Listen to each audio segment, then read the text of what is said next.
తన భద్రతపై అనుమానాలు కలుగుతున్నాయన్నారు ఎంపీ డీకే అరుణ. హైదరాబాద్ జూబ్లీహిల్స్లోని నివాసంలో ఆగంతకుడు చొరబడిన ఘటనపై ఆమె స్పందించారు. తాను సీఎం ఉండే ఏరియాలో ఉంటానని, అయినా దుండగులు చొరబడుతున్నారని ఆవేదన వ్యక్తం చేశారు. ఈ ఘటన ముమ్మాటికి అనుమానాలకు తావిస్తుందన్నారు. దీన్ని ఊహించుకుంటేనే భయం వేస్తుందన్నారు. దుండగుడు వచ్చినప్పుడు ఇంట్లో వాళ్ళు ఎవరైనా చూసి చంపేసేవాడేమోనని అన్నారు. ఇంట్లో ఎలాంటి విలువైన వస్తువులు పోలేదన్నారు. తెరిచి ఉన్న అన్ని రూముల్లోకి వెళ్ళాడన్నారు. ఇంట్లోకి చొరబడింది ఎవరు, ఎందుకు వచ్చారన్న విషయంపై అనుమానాలు ఉన్నాయన్నారు. అటు ఎంపీ బండి సంజయ్ సైతం ఈ ఘటనపై స్పందించారు. ఘటనపై పూర్తి స్థాయిలో దర్యాప్తు చేయాలని, డీకే అరుణకు భద్రత పెంచాలని డిమాండ్ చేశారు. తెల్లవారుజామున 3 గంటలకు జూబ్లీహిల్స్ రోడ్ నెంబర్ 56లోని ఎంపీ ఇంట్లోకి దొంగ చొరబడ్డాడు. 2 చేతులకు గ్లౌజులు, ముఖానికి మాస్క్ ధరించాడు. ఇంట్లోని కిచెన్, హాల్ పరిసర ప్రాంతాలన్నీ కలయి తిరిగాడు. సీసీ కెమెరాలు ఆఫ్ చేసి కిచెన్ విండో తొలగించి ఆగంతకుడు లోనికి ప్రవేశించినట్టు తెలుస్తుంది. గంటకు పైగా ఇంట్లో కలయి తిరిగాడు. దీంతో కుటుంబ సభ్యులు భయాందోళనకు గురయ్యారు. వెంటనే డీకే అరుణకు ఈ విషయాన్ని చేరవేశారు. డీకే అరుణ అప్రమత్తమై విషయాన్ని సిబ్బందికి తెలియజేయగా సిబ్బంది జూబ్లీహిల్స్ పోలీసులకు ఫిర్యాదు చేశారు. ఇంట్లో ఎలాంటి వస్తువులు పోలేదని తెలిపారు. జూబ్లీహిల్స్ పోలీసులు ఘటనా స్థలానికి వచ్చి క్లూస్, ఫింగర్ ప్రింట్స్ సేకరించారు. మేడం వాళ్ళ ఇంట్లో సీసీ కెమెరాలు ఇన్స్టాల్ చేశారండి. మేడం ఫోన్ చేశారు 7:30కి నాకు. వచ్చి సీసీ కెమెరాలు చెక్ చేస్తే మార్నింగ్ 3:30కి అతను ఎంట్రీ అయ్యాడు లోపలికి. ఎంట్రీ అవడం ఫస్ట్ ఫ్లోర్ నుంచి అయ్యాడు. తర్వాత విజిటర్స్ రూమ్లో సోఫాలు అవన్నీ చూశాడు. దాని తర్వాత కిచెన్లో, డైనింగ్ టేబుల్లో అన్నీ వెతికాడు. సీసీ కెమెరాలు టర్న్ చేశాడు. 2 కెమెరాల కేబుల్ కట్ చేశాడు. కానీ పూజా రూము అటు వెళ్ళి ఏం తీసుకెళ్లకుండా ఇంటికినే వెళ్ళిపోయాడు. పోలీస్కి ఇన్ఫర్మేషన్ ఇవ్వడం జరిగింది. వాళ్ళు క్లూస్ టీమ్తో వచ్చి వాళ్ళు అన్నీ చెక్ చేయడం జరిగింది. వాళ్ళు సీసీటీవీ ఫుటేజ్లు మొత్తం వాళ్ళకి ఇచ్చాం పోలీసు వాళ్ళకు. వాళ్ళు ఎంక్వైరీ చేసి చెప్తామని వెళ్ళిపోయారు. అయితే తెల్లవారుజామున 3 గంటలకు శబ్దం రావడం జరిగింది. శబ్దం వచ్చినప్పుడు లేచి చూస్తే ఎవరు కనిపించలేదు. తర్వాత ఎవరు లేరు కదా, పక్కన కన్స్ట్రక్షన్ నడుస్తుంది, అదే సౌండ్ అనుకుని పడుకున్నాను. పొద్దున్న లేచి చూస్తే అదే సమయంలో కింద అతను ఫుట్ రేట్స్ పాద అచ్చులు ఉన్నాయి. అచ్చులు ఉండేసరికి పైనకి వచ్చి చూస్తే విండో పక్కన కొట్టుకొని లోపలికి వచ్చాను. దాని తర్వాత మేము సీసీ కెమెరా చెక్ చేయడంతో అతను 3 గంటల సమయంలో లోపలికి వచ్చి ఒక్కొక్క కెమెరా వైర్స్ కట్ చేసుకుంటా ఇంట్లో సుమారు 1.5 గంటల సేపు ఉన్నాడు. ఇంట్లో అయితే సామాన్ అయితే ఏం తీసుకెళ్ళలేదు, ఏం దొంగతనం కాలేదు.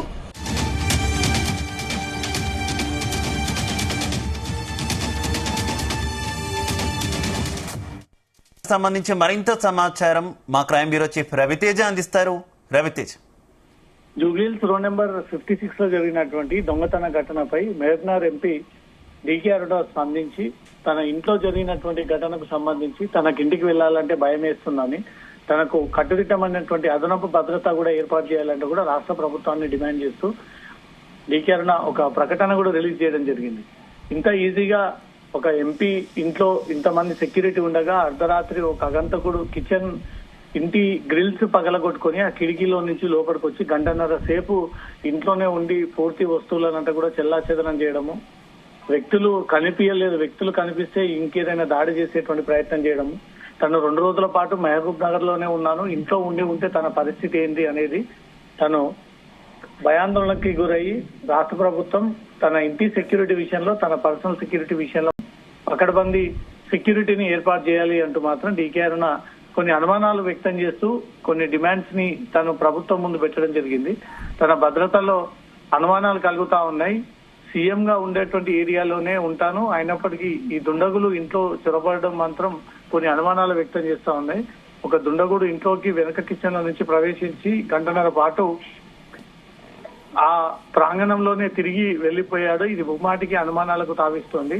అసలు ఈ దుండగులు నా ఇంట్లోకి ఎందుకు చొరబడ్డాడన్న విషయం ఆలోచిస్తేనే భయం వేస్తుందంటూ మాత్రం డీకే అరుణ ఒక ప్రకటన రిలీజ్ చేయడం జరిగింది. దీనిపైన రాష్ట్ర పోలీస్ శాఖ, ప్రభుత్వం ఏ రకంగా రియాక్ట్ అవుతుందో అనేది చూడాలి. ఇప్పటికే పోలీసులు డీకే అరుణ సిబ్బంది నుంచి ఫిర్యాదు అందుకున్నటువంటి వెంటనే వివిధ టీమ్స్ ని రంగంలోకి దిగి సీసీటీవీ కెమెరాలన్నిటిని కూడా పరిశీలన చేపట్టారు.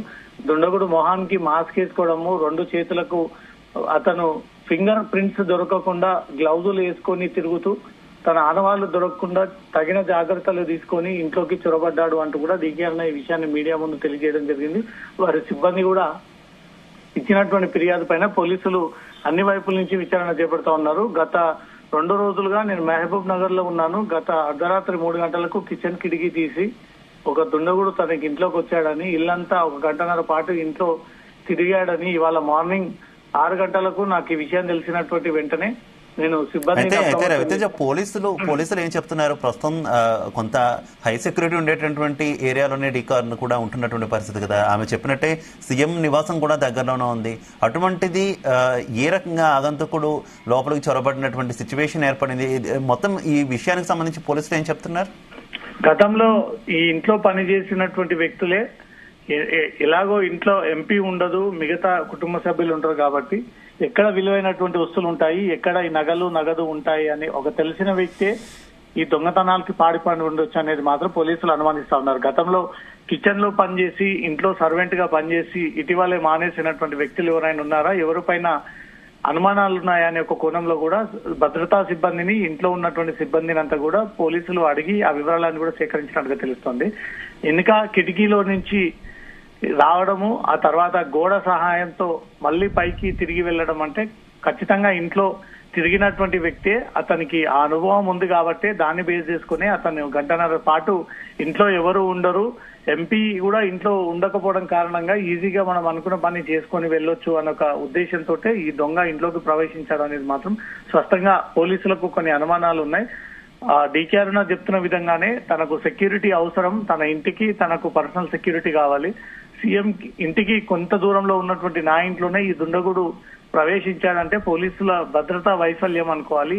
ఈ హైఫై సెక్యూరిటీని ఏర్పాటు చేస్తే ఇలాంటి పరిస్థితులు మళ్ళీ పునరావృతం అవ్వవు. దీంట్లో నాకు కొన్ని అనుమానాలు ఉన్నాయంటూ కూడా తను ఈ అనుమానాలు వ్యక్తం చేస్తూ పోలీసులకు ఇన్ఫర్మేషన్ అడిగింది కాబట్టి ఎవరు ఈ దొంగ అనే దానిపై మాత్రం పోలీసులు అన్ని వైపుల నుంచి విచారణ జరుపుతా ఉన్నారు. శివ. Okay, thank you.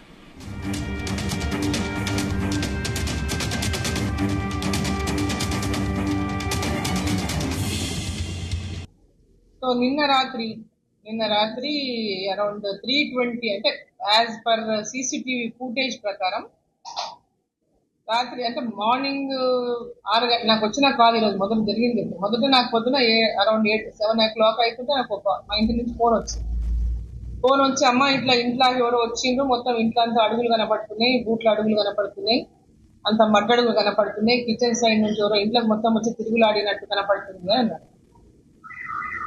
అన్నాక అవునా ఎక్కడి నుంచి వచ్చిండు, ఇంట్లోకెట్లకెళ్ళి వచ్చిండు, పైనకెట్లకెళ్ళి వచ్చిండు, డోర్ మీరు కిచెన్ డోర్ వేసుకోలేదా అన్న. లేదమ్మా కిచెన్ డోర్ మేము అన్ని తాళాలు చూసుకుని అన్ని మూసుకొని వచ్చినాము అన్నారు అమ్మాయి. అన్నాక మధ్యలో డోర్లకి వెళ్ళి వచ్చిండేమో అన్నారు. మధ్యలో డోర్ ఓపెన్ చేసి ఉంది, విండో ఉంటుంది, విండో కమ్ డోర్ ఉంటుంది అనమాట. అది ఓపెన్ చేసి ఉందమ్మా, దాంట్లోకి వెళ్ళి ఏమైనా వచ్చినారేమో వీళ్ళు ఏమనుకుంటున్నారు, మేము మర్చిపోయినామేమో, డోర్ వేయలేదేమో అని వీళ్ళు అనుకుంటున్నారు పిల్లలు.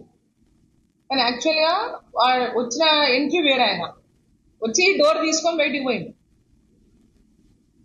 వీళ్ళందరూ నేను కోపడ్డా, మీరు ఎన్నిసార్లు చెప్పినా దొంగ అయితే దొంగతనం చేయడానికి వచ్చి ఉండాలా, ఇంట్లో ఏ వస్తువు తీసుకోపోలేదు.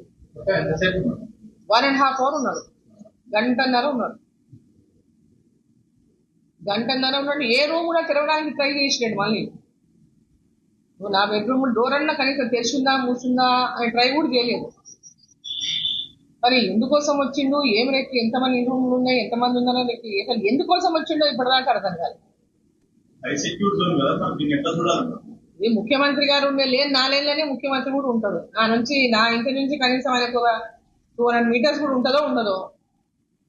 ఆయన ఇంటికి మా ఇంటికి మధ్య రోడ్డు ఒకటి అడ్డం, అసలు ఆయన ఉంటాడు, ఇతరులు నేను ఉంటాను. ఆ కార్నర్ ఆయన, ఈ కార్నర్ నేను మా రోడ్ల.